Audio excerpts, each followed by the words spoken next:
ಪುರುಷರಿಗಿಂತ ಮಹಿಳೆಯರಿಗೆ ಹೆಚ್ಚು ಲೈಂಗಿಕತೆಯ ಅಗತ್ಯವಿರುವ 5 ಕಾರಣಗಳು.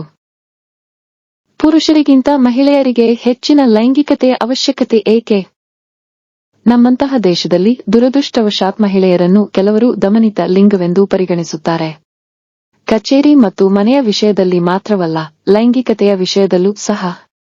ಇಂದಿಗೂ ಮಹಿಳೆಯರು ಸೆಕ್ಸಿ ಎಂಬ ಪದಕ್ಕೆ ನಾಚಿಕೆಪಡುತ್ತಾರೆ ಮತ್ತು ಅವರು ತಮ್ಮ ಲೈಂಗಿಕ ಬಯಕೆಗಳ ಬಗ್ಗೆ ಬಹಿರಂಗವಾಗಿ ಮಾತನಾಡಿದರೆ ಅವರನ್ನು ಕೆಟ್ಟವರು ಎಂದು ಬಿಂಬಿಸಲಾಗುತ್ತದೆ. ಆದಾಗ್ಯೂ ಅಧ್ಯಯನಗಳು ಮಹಿಳೆಯರಿಗೆ ಪುರುಷರಿಗಿಂತ ಹೆಚ್ಚಿನ ಲೈಂಗಿಕತೆಯ ಅಗತ್ಯವಿದೆ ಎಂಬುದಕ್ಕೆ ಪುರಾವೆಗಳನ್ನು ಒದಗಿಸುತ್ತವೆ ಮತ್ತು ಪ್ರತಿಯಾಗಿ ಅಲ್ಲ. ಮಹಿಳೆಯರಲ್ಲಿ ಲೈಂಗಿಕ ಆಸಕ್ತಿ. ಮಹಿಳೆಯರ ಲೈಂಗಿಕ ಬಯಕೆಯು ಹಲವು ಅಂಶಗಳಿಂದ ಏರಿಳಿತಗೊಳ್ಳುತ್ತದೆ.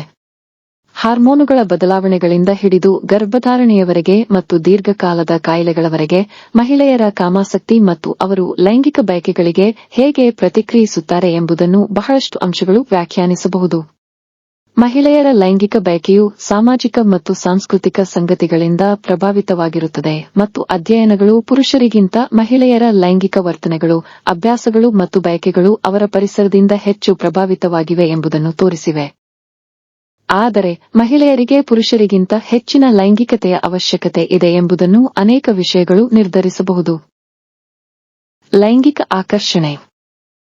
ಹೌದು, ಪುರುಷರು ಮಹಿಳೆಯರ ದೇಹದತ್ತ ಹೆಚ್ಚು ಲೈಂಗಿಕವಾಗಿ ಆಕರ್ಷಿತರಾಗಬಹುದು, ಆದರೆ ಮಹಿಳೆಯರು ಪುರುಷರಿಗಿಂತ ಹೆಚ್ಚು ಲೈಂಗಿಕತೆಯನ್ನು ಹೊಂದುವ ಬಯಕೆಯನ್ನು ಹುಟ್ಟುಹಾಕಲು ಇತರ ಬಹಳ ಮುಖ್ಯವಾದ ಕಾರಣಗಳಿವೆ.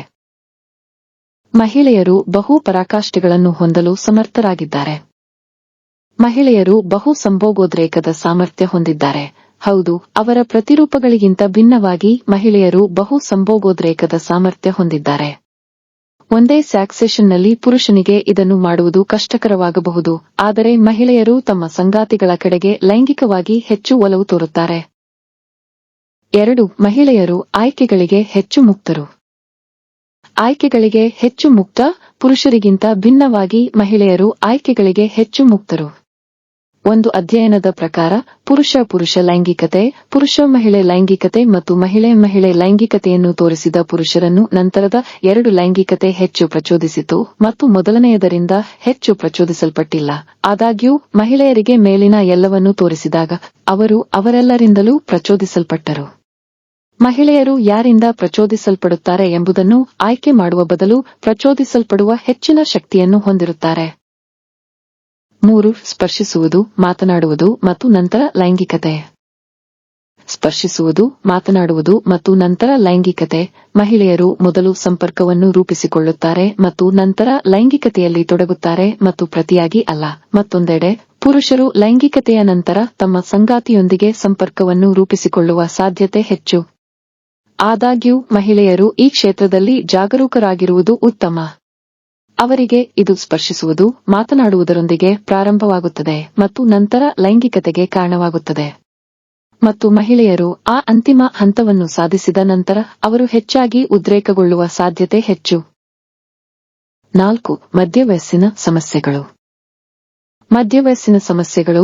ಮಧ್ಯವಯಸ್ಸಿನ ಮಹಿಳೆಯರು ತಮ್ಮ 20 ರ ಹರೆಯದ ಹುಡುಗಿಯರಿಗಿಂತ ಹೆಚ್ಚಾಗಿ ಪೂರೈಸಿಕೊಳ್ಳಲು ಹಲವಾರು ಲೈಂಗಿಕ ಬಯಕೆಗಳನ್ನು ಹೊಂದಿರುತ್ತಾರೆ. ವಿಜ್ಞಾನದ ಪ್ರಕಾರ ಮಹಿಳೆಯರು ಋತುಬಂಧದ ವಯಸ್ಸನ್ನು ಸಮೀಪಿಸಲು ಪ್ರಾರಂಭಿಸುತ್ತಾರೆ ಮತ್ತು ಕಾಲಾನಂತರದಲ್ಲಿ ತಮ್ಮ ಲೈಂಗಿಕ ಬಯಕೆ ಕಡಿಮೆಯಾಗುತ್ತದೆ ಎಂದು ಭಯಪಡುತ್ತಾರೆ. 5. ಹೆಚ್ಚಿನ ಲೈಂಗಿಕ ಬಯಕೆ. ಉನ್ನತ ಲೈಂಗಿಕ ಬಯಕೆ. ಮಹಿಳೆಯರು ತಮ್ಮ ಸಂಗಾತಿಯನ್ನು ಆಯ್ಕೆ ಮಾಡಿಕೊಂಡ ನಂತರ ಈ ಮೊದಲ ಹೆಜ್ಜೆಯಲ್ಲಿ ಅವರು ತುಂಬಾ ಜಾಗರೂಕರಾಗಿರುತ್ತಾರೆ. ಅವರ ಸಂಪರ್ಕದ ಕಲ್ಪನೆಯು ಲೈಂಗಿಕತೆಗೆ ಮಾತ್ರ ಸೀಮಿತವಾಗಿಲ್ಲ. ಅವರು ತಮ್ಮ ಸಂಗಾತಿಗಳೊಂದಿಗೆ ಲೈಂಗಿಕ ಸಂಬಂಧ ಹೊಂದಲು ಪ್ರಾರಂಭಿಸಿದ ನಂತರ ಮಹಿಳೆಯರು ತಮ್ಮ ಎಲ್ಲಾ ಲೈಂಗಿಕ ಆಸೆಗಳನ್ನು ಒಂದೇ ಪುರುಷನೊಂದಿಗೆ ಪೂರೈಸುವ ಸಾಧ್ಯತೆ ಹೆಚ್ಚು.